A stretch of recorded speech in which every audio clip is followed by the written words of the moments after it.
Hello friends, welcome in Comstar. आज हम principle of management के बारे में पढ़ने वाले हैं। कोई भी बिजनेस ऑर्गेनाइजेशन सक्सेसफुल होने के पीछे प्रिंसिपल ऑफ मैनेजमेंट का हाथ होता है। अगर देखा जाए तो ऐसी कोई भी ऑर्गेनाइजेशन हो जिसमें प्रिंसिपल ऑफ मैनेजमेंट नहीं है तो वो बिजनेस ऑर्गेनाइजेशन प्रॉफिट नहीं कमा पा रही है या अनसक्सेसफुल भी हम कह सकते हैं। ये जो 14 प्रिंसिपल किसी भी ऑर्गेनाइजेशन को जो लॉस में है उसको प्रॉफिट में कन्वर्ट कर सकती है। तो ऐसे जो 14 प्रिंसिपल्स हैं ये इंट्रोड्यूस किया है हेनरी फेयोल्स ने। स्टार्टिंग के करियर में इन्होंने as a French mining engineer काम किया हुआ है, उसके बाद leading industrialist and then successful manager, ऐसा इनका करियर पाथ रह चुका है। इन्होंने अपने general and industrial administration book में 14 प्रिंसिपल एक्सप्लेन किए हुए हैं और इस वजह से उनको फादर ऑफ मॉडर्न मैनेजमेंट कहा जाता है। Let's start. First principle, division of work. हर एक बिजनेस ऑर्गेनाइजेशन में पूरा टास्क स्मॉल पार्ट में डिवाइड होना जरूरी है। क्यों जरूरी है? क्योंकि हर एक पार्ट को कंप्लीट करने के लिए या हर एक टास्क कंप्लीट करने के लिए स्पेशलिटी आनी जरूरी होती है और ये जो स्पेशलिटी है वो हमें डिवीजन ऑफ वर्क से ही मिलेगी। So to this principle the work is divided into different kind such as a technical, financial, commercial, security operation, accounting and managerial.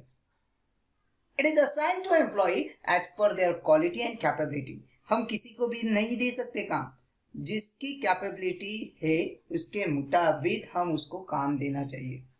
Okay, then it helps to improving efficiency and expertise of employees which ultimately turns into expected productivity level.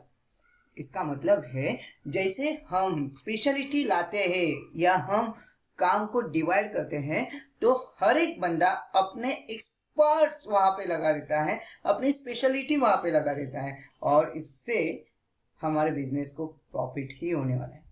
तो अगर कहीं कोई business अगर loss जा रहा है तो वहां पे क्या डिवीजन ऑफ वर्क है या नहीं, चेक कर लो। अगर नहीं है तो वहां पे इम्प्लीमेंट कर लो, तो उससे हमारे बिजनेस को बेनिफिट होने ही वाला है। Okay, now move towards second principle, that is authority and responsibility। जैसे कोई भी बिजनेस ऑर्गेनाइजेशन है या कोई भी टीम वर्क है, अगर वहां पे हम कोई भी टास्क किसी भी बंदे को देते हैं या कोई मैनेजर को एक डिपार्टमेंट संभालने दिया है तो उस टाइम पे दैट इज संभालने दिया है, इसका मतलब उसको दी है ऑथोरिटी। बट अगर उसके साथ रिस्पॉन्सिबिलिटी नहीं है तो मैनेजर उसका मिसयूज कर लेगा। तो authority always comes with responsibility. So authority और रिस्पॉन्सिबिलिटी में हमेशा बैलेंस होना चाहिए। ओके, सो देखिए principle of authority and responsibility. Authority is the right to take decision. Authority एक डिसीजन लेने के लिए हमें देना जरूरी है। कोई भी डिसीजन ऑथोरिटी बिना नहीं लिया जा सकता। Authority always comes with the responsibility और इस वजह से ऑथोरिटी हमेशा रिस्पॉन्सिबिलिटी के साथ ही आती है। If the manager is given the authority to complete a task within a given time, he should be held responsible if he does not complete the work in given time. अगर किसी manager को एक task complete करने की authority दी है, एक department संभालने की अथॉरिटी दी है, तो उसे उस काम को अच्छी तरह से करने के लिए रिस्पॉन्सिबिलिटी भी देना जरूरी है। So now move towards third principle. According to Fayol, discipline is the most essential thing in the organisation. सबसे इंपॉर्टेंट थिंग है डिसिप्लिन। एक सिर्फ ऑर्गेनाइजेशन में नहीं, हम अपने रेगुलर लाइफ में भी डिसिप्लिन फॉलो करना जरूरी है। डिसिप्लिन की वजह से हम किसी भी टास्क को इजीली कंप्लीट कर सकते हैं और हम अपना एक गुडविल क्रिएट कर सकते हैं। So employees must obey and respect the rule that govern the organisation. जो ऑर्गेनाइजेशन चला रहे हैं उन्होंने कुछ रूल्स बनाए हैं, रेगुलेशन बनाए हैं और उसके मुताबिक ऑर्गेनाइजेशन चल रही है। तो हमें या हर एक एम्प्लॉय को जो रूल्स बने हैं ऑर्गेनाइजेशन के लिए, वो सब रूल्स को फॉलो करना जरूरी है और उसका रिस्पेक्ट करना जरूरी है। Discipline help to achieve the goals in the organisation. कोई भी ऑर्गेनाइजेशन का गोल है वो डिसिप्लिन के बिना पूरा नहीं हो सकता, तो इसलिए discipline is so much necessary. Good discipline is the result of efficient leadership, और इसके वजह से अगर डिसिप्लिन है तो वहाँ पे लीडरशिप अच्छी मानी जाएगी। There must be a clear understanding between the management and workers regarding the organization rules। और जो भी रूल्स बनाए हैं वो उसके अंदर एक क्लियर अंडरस्टैंडिंग होनी जरूरी है। एम्प्लॉयज को पता होना चाहिए कि क्या रूल्स है और एम्प्लॉयर को भी पता होना चाहिए कि वर्कर्स के लिए और एम्प्लॉयज के लिए क्या रूल्स है। Next principle is unity of command. See, हर एक ऑर्गेनाइजेशन में एक सबऑर्डिनेट और सुपेरियर होते हैं। इसका मतलब है कि एक सुपेरियर को एक ही सबऑर्डिनेट होना जरूरी है या सबऑर्डिनेट के ऊपर एक सुपेरियर होना चाहिए जो ऑर्डर दे सके, कमांड दे सके। So each member of organisation should receive order from only one superior. It also help in avoiding confusion, क्योंकि अगर समझो कोई बंदा है और उसके ऊपर दो से ज्यादा सुपेरियर है और एट अ सिंगल टाइम अगर दो के ऊपर जितने भी सुपेरियर है उन्होंने उसको एक कोई टास्क दिया है, क्या वो टास्क कंप्लीट कर पाएगा? नहीं। क्यों? क्योंकि वो उसके अंदर कंफ्यूजन क्रिएट होगा, और एक कंफ्यूजन अवॉइड करने के लिए हमें एक सबऑर्डिनेट को एक ही सुपेरियर देना जरूरी है और चाहिए उसके ही ऑर्डर फॉलो करना चाहिए। If an employee receives command from more than one authority, he will get confused and will not be able to take decision about whose order should be followed. This is wrong approach. For this, organizational hierarchy should be well defined. Each employee should know his immediate superior and should receive order from him only. हर एक employ को उसका immediate superior कौन है वो पता होना जरूरी है। So that is main point for principle of unity of command. Next principle is unity of direction. See, जैसे कोई भी ऑर्गेनाइजेशन है, direction is so much important because जो डायरेक्टर्स होते हैं या जो सुपेरियर होते हैं वो काम कैसे कंप्लीट करना है इसके लिए डायरेक्शन की ज़रूरत होती है। और ये जो डायरेक्शन देने वाले होते हैं, जो मैनेजर्स होते हैं, उन्होंने अपने जो सबऑर्डिनेट्स है, जितने भी सबऑर्डिनेट हैं, उनको जो डायरेक्शन दिया है वो सबके लिए सेम होना ज़रूरी है। नहीं तो क्या होगा, किसी मैनेजर ने डायरेक्शन डिफरेंट सबऑर्डिनेट को दिया है, अगर सब सबऑर्डिनेट एक जगह पे आते हैं और वर्क करना चालू करते हैं, टास्क कंप्लीट करना चालू करते हैं, तब उनके अंदर क्या हो जाएगा, कंफ्यूजन क्रिएट हो जाएगा और वो अपना टास्क कंप्लीट नहीं कर पाएंगे। So that's why this principle state that there should be one head and one plan. एक ही हेड होना जरूरी है और एक ही plan in every organisation. Each group in the organisation should have same objective and the group should be directed by one manager using single plan। और जो भी ग्रुप है वो कौन डायरेक्ट करेगा? एक सिंगल मैनेजर, ना तो दो। जैसे एक क्रिकेट टीम होती है और क्रिकेट टीम में ओनली वन कैप्टन होता है जो फील्ड पे टोटल डिसीजन लेता है, टोटल डायरेक्शन देने का काम करता है।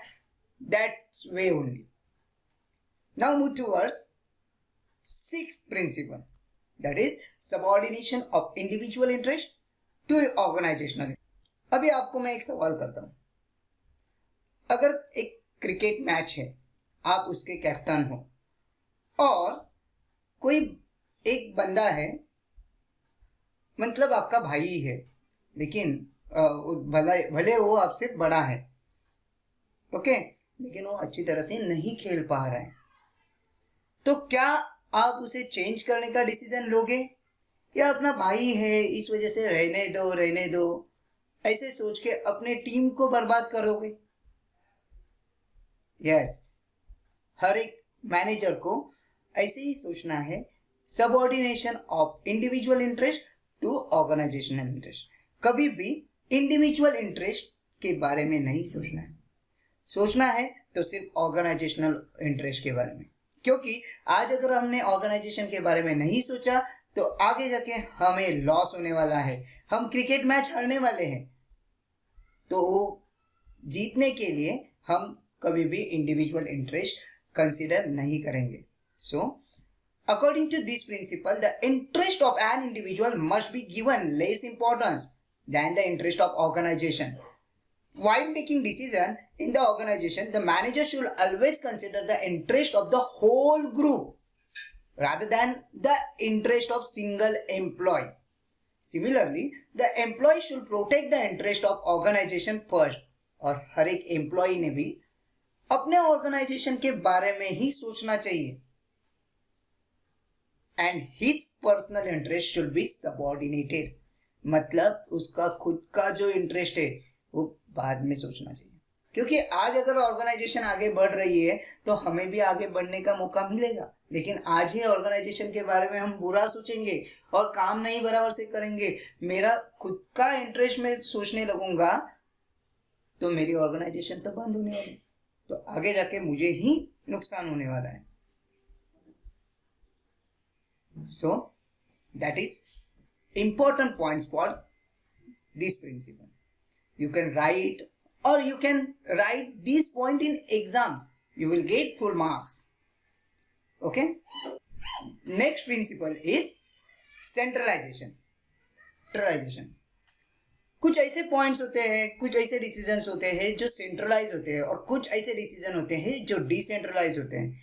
इसका मतलब क्या है, कुछ हमारे इंडियन एडमिनिस्ट्रेशन के बारे में अगर हम सोचेंगे तो कुछ डिसीजन केंद्र सरकार लेता है, कुछ डिसीजन स्टेट गवर्नमेंट के हाथ में होते हैं। That is centralisation and decentralisation. वैसे ही कोई भी मैच है तो मैच में खेलने वाले पर्सन्स कौन कौन होंगे, इसके लिए सिलेक्शन कमेटी होती है और उनको at the time of field, at the time of match कैसे रिप्रेजेंट करना है, ये सब डिसीजन होता है decentralisation. It means in the hands of captain. Okay, so वैसे ही हर एक बिजनेस में कुछ डिसीजन सेंट्रलाइज होने चाहिए और कुछ डिसीजन डिसेंट्रलाइज होने चाहिए। जैसे सैलरी देना या कुछ एडवर्टाइज करना है, मैनेजमेंट करना है, और ये सब कुछ डिसीजंस जो हैं वो मैनेजर्स के हाथ में होना चाहिए। और अगर हमें कुछ नए प्लान इंट्रोड्यूस करने हैं देन ये सब डिसीजन एंटरप्रेन्योर के हाथ में होना चाहिए। That is centralisation. Centralization refers to the concentration of power and authorities. In some organization, this power is vested in one hand or few hands. This situation occurs in a small organization. छोटे छोटे business में हमेशा जो भी decisions होते हैं वो किसी एक के ही हाथ में होते हैं, but if in the large size of organisation there is a decentralisation of the power of authority. क्योंकि बड़ी ऑर्गेनाइजेशन होने की वजह से वहाँ पे डिवीजन ऑफ वर्क होता है और हर एक डिपार्टमेंट का अलग अलग मैनेजर होते हैं, तो उनको उनके डिपार्टमेंट के बारे में जो भी डिसीजन लेना है वो डिसेंट्रलाइज डिसीजन लिए जा सकते हैं। Okay, so next principle is principle of remuneration. हर एक ऑर्गेनाइजेशन में जो एम्प्लॉयज होते हैं उनको रेम्यूनरेट नहीं किया गया, उनको प्रॉपर वेजेस दिया नहीं, उनको अगर सैलरी बराबर टाइम पे नहीं दी तो वो वर्कर अपने डेडिकेशन और एप्लीकेशन से काम करने वाले नहीं हैं। तो इसके लिए that principle is so much important. Appropriate remuneration to staff or employee is the principle to keep them satisfied financially as well as retain them for long span of time within the organization. The fair remuneration affects on the productivity and efficiency level in the total. The remuneration should be fixed by taking into consideration the skill, expertise, knowledge, tenure, cost of living, market trend, profitability of organization, etc. Clear that point? Now move towards next point. Scalar chain. क्या अगर हमारे घर में electricity का कुछ problem हो जाता है तो जो हमें इलेक्ट्रिसिटी सप्लाई कर रहे हैं उनके ओनर के साथ जाके हम डायरेक्ट डिस्कशन कर सकते हैं क्या? नहीं. सो that is one of the scalar chain. वैसे ही हायरार्की हर एक बिजनेस ऑर्गेनाइजेशन में होती है. जो लोअर लेवल होते हैं उनको अगर कुछ भी प्रॉब्लम्स आती है तो डायरेक्ट टॉप लेवल पे नहीं जा सकते. They should go for middle level and then middle level decision or any complaints forward to top level. So scalar chain means the hierarchy of authority from the top level to the lower level for the purpose of communication. This helps to ensure the orderly flow of information and communication. Traditionally, organization used to frame large scalar chain which is time consuming. For example, a general manager informs the decision to respective functional manager. Then functional manager will pass to superior. The superior will inform to foreman and so according to level of authority. Means from top level to lower level. For avoiding this longer chain and to take speedy decision, cross communication or direct communication is followed by various organizations which is known as gangplank. For direct communication, proper permission of the authorities is necessary.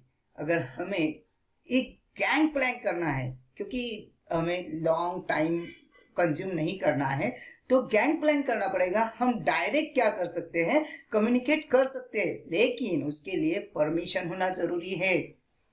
Okay, so that is gang plan. Clear? Now move towards next principle, principle of order.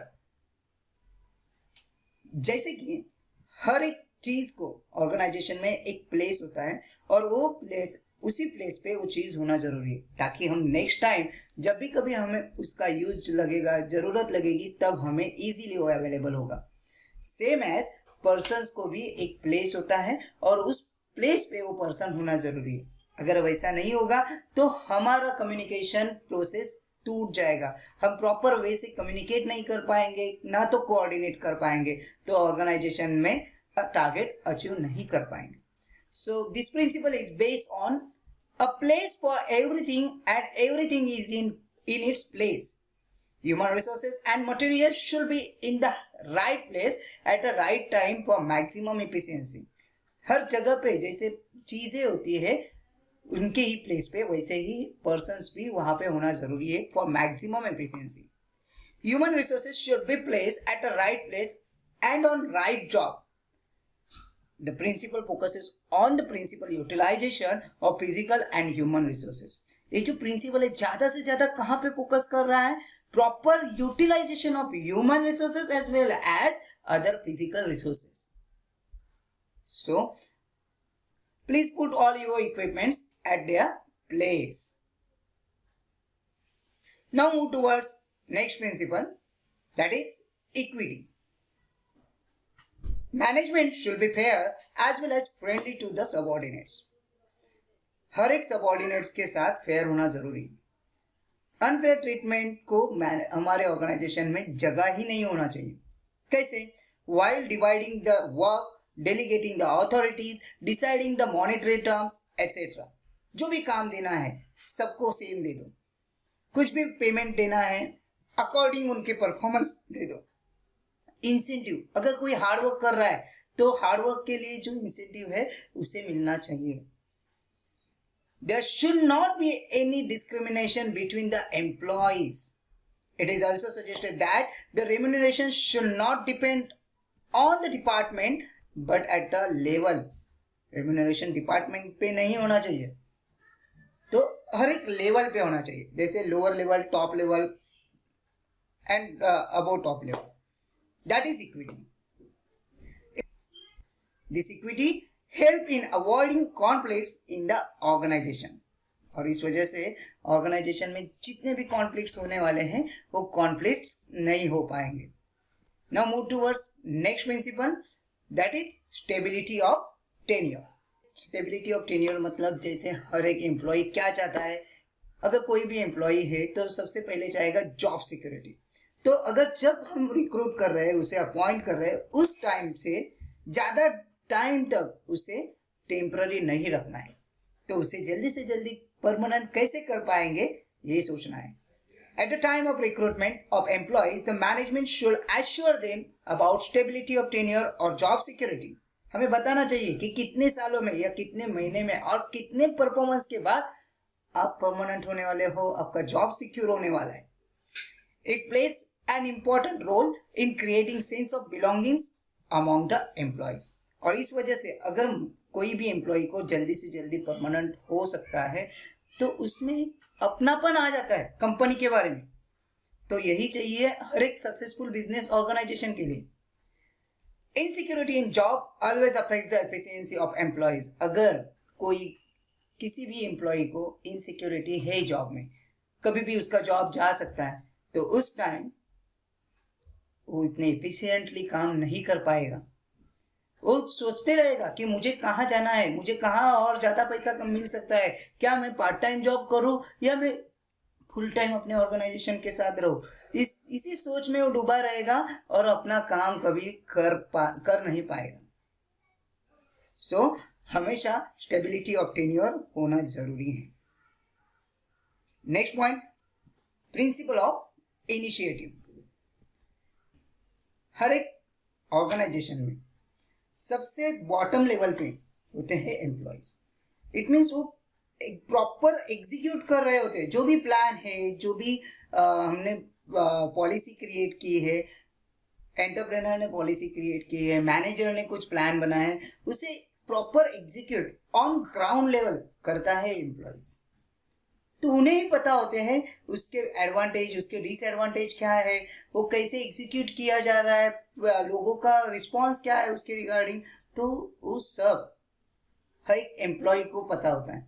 अगर वो employ आगे आके आपको कुछ idea दे रहा है, initiative ले रहा है, उसको कुछ बताना है, प्रोडक्ट कैसे इम्प्रूव हो सकता है, कुछ प्रोडक्ट के अंदर कमी है, तो उस टाइम उसे हमें मौका देना चाहिए।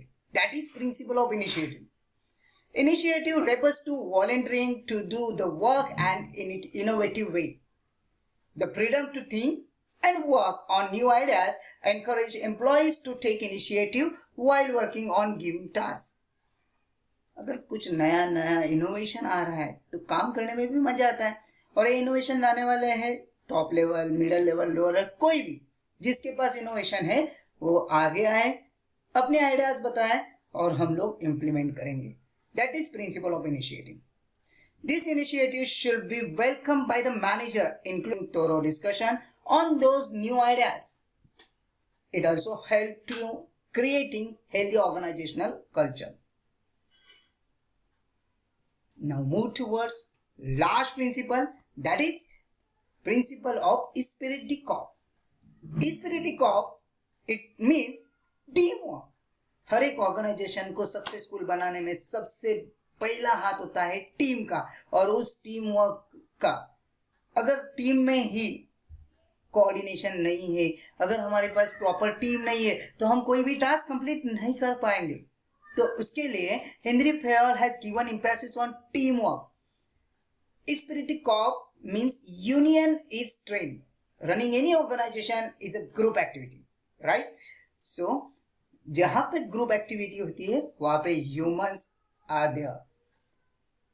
If all employees are working as union and with mutual trust, the difficulties can be solve quickly. अगर हर एक एम्प्लॉय सब एक म्यूचुअल अंडरस्टैंडिंग से काम कर रहा है तो कोई भी डिफिकल्टी नहीं आ पाएगी, और आ भी गई तो इजीली उसे सॉल्व कर पाएंगे। Therefore as a leader, manager should create a spirit of team work and understanding among employees to achieve organizational goal easily. इस तरीके से हमने हेनरी फेयल के 14 प्रिंसिपल कंप्लीट किए हैं। अगर आपको ये वीडियो अच्छा लगा है तो डोंट फॉरगेट टू लाइक, और कुछ भी डाउट्स है या कुछ कमेंट्स है तो please put in comment section, and don't forget to subscribe our channel.